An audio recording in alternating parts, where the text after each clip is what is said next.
കൊളംബിയയിൽ ഭൂനിരപ്പിൽ നിന്നും 590 അടി താഴെ ഉപ്പിൽ കൊത്തിയുണ്ടാക്കിയിരിക്കുന്ന കത്തോലിക്ക ദേവാലയം ലോകത്തെ അത്ഭുതപ്പെടുത്തുന്നു. 10,000-ഓളം ആളുകളെ ഉൾക്കൊള്ളുവാൻ കഴിയുന്നതാണ് ഈ ദേവാലയം. കൊളംബിയൻ തലസ്ഥാനമായ ബൊഗോട്ടയ്ക്ക് 30 മൈൽ വടക്കായി സ്ഥിതി ചെയ്യുന്ന സിപ്പാക്യുര പട്ടണത്തിന് സമീപമുള്ള ഒരു പഴയ ഉപ്പ് ഖനിയിലാണ് ദേവാലയം നിർമ്മിച്ചിരിക്കുന്നത്. ഏതാണ്ട് 2,50,000 ടൺ ഉപ്പാണ് ദേവാലയത്തിൻ്റെ നിർമ്മാണത്തിനായി നീക്കം ചെയ്തിരിക്കുന്നത്. വിദഗ്ധരായ ശില്പികൾ കൈകൊണ്ട് കൊത്തിയുണ്ടാക്കിയിരിക്കുന്ന രൂപങ്ങളാണ് ദേവാലയത്തിലെ പ്രധാന ആകർഷണം. ദേവാലയത്തിൻ്റെ ഭിത്തികൾ വരെ ഉപ്പുശിലയിൽ കൈകൊണ്ട് കൊത്തിയാണ് ഉണ്ടാക്കിയിരിക്കുന്നത്. ഇടനാഴിയിലെ ശില്പങ്ങളും ഉപ്പുശിലയിൽ കൊത്തിയുണ്ടാക്കിയിരിക്കുന്നവയാണ്. പ്രധാന അൾത്താരയ്ക്ക് മുകളിലായി വലിയൊരു കുരിശുമുണ്ട്. ഭൂഗർഭ കഫേയും ദേവാലയത്തിലുണ്ട്.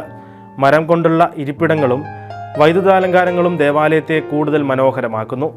1930-ൽ ഉപ്പ് ഖനിയിലെ ഒരു തുരങ്കത്തിൽ ഖനിത്തൊഴിലാളികൾ തങ്ങളുടെ സുരക്ഷയ്ക്ക് വേണ്ടി പ്രാർത്ഥിക്കുന്നതിനായി ഒരു ചെറിയ ചാപ്പൽ കൊത്തി ഉണ്ടാക്കിയതോടെയാണ് ദേവാലയത്തിൻ്റെ ചരിത്രം ആരംഭിക്കുന്നത്.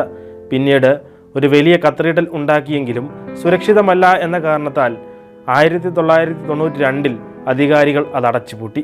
സർക്കാർ നിയന്ത്രണത്തിലുള്ള ഒരു കമ്പനിയുടെ ധനസഹായത്തോടെ 1995-ലാണ് ഇന്ന് കാണുന്ന ദേവാലയം തുറന്നത്.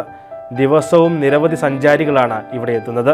10,000-കണക്കിന് തീർത്ഥാടകരാണ് ദേവാലയം സന്ദർശിച്ച് പ്രാർത്ഥിക്കാനെത്തുന്നത്.